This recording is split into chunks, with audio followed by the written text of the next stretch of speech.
शंख भवन में आयोजित होइछि इफ्तार पार्टी। बीजेडी संख्यालघु तरफ आयोजित यह कार्यक्रम में सांसद मुना खां यह कार्यक्रम में सभापतित्व करिसेंती। रमजान मास शेष होउथिबारु रोजा भांगिबा सह इफ्तार पार्टी में सामिल होइतिले शह शह संख्यालघु। एथिरे मुख्य अतिथि भाव बीजेडी सभापति नवीन पट्टनायक जोगदे रमजान रे मुसलमान भाई को शुभेच्छा देवा सह ईद मुबारक जणाइछंती। यासह बीजेडी अनेक सांसद और विधायक वरिष्ठ नेता एथिरे जोग दैथिले। एवं ये हूँ पवित्र रमजान मास एवं यही मासरे जो इफ्तार पार्टी आज माइनॉरिटी सेल अनुकूल मुना खान तार संयोजक अच्छा सांसद एवं समस्त सहयोग नवीन बाबू उपस्थित गारिमाम हो ये हूँ पवित्र मास जो थी कि पितरा और जकात दान करवा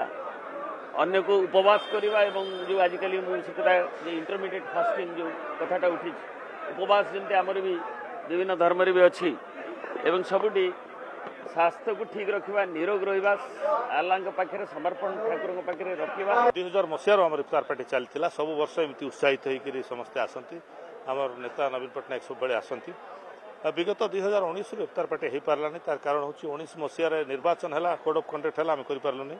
20 रु कोरोना है कोरोना बंद हो गला इफ्तार पार्टी हो पारानी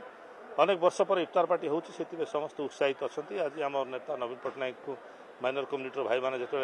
इफ्तार पार्टी देखिले समस्ते खुशी हेले उत्साहित हेले।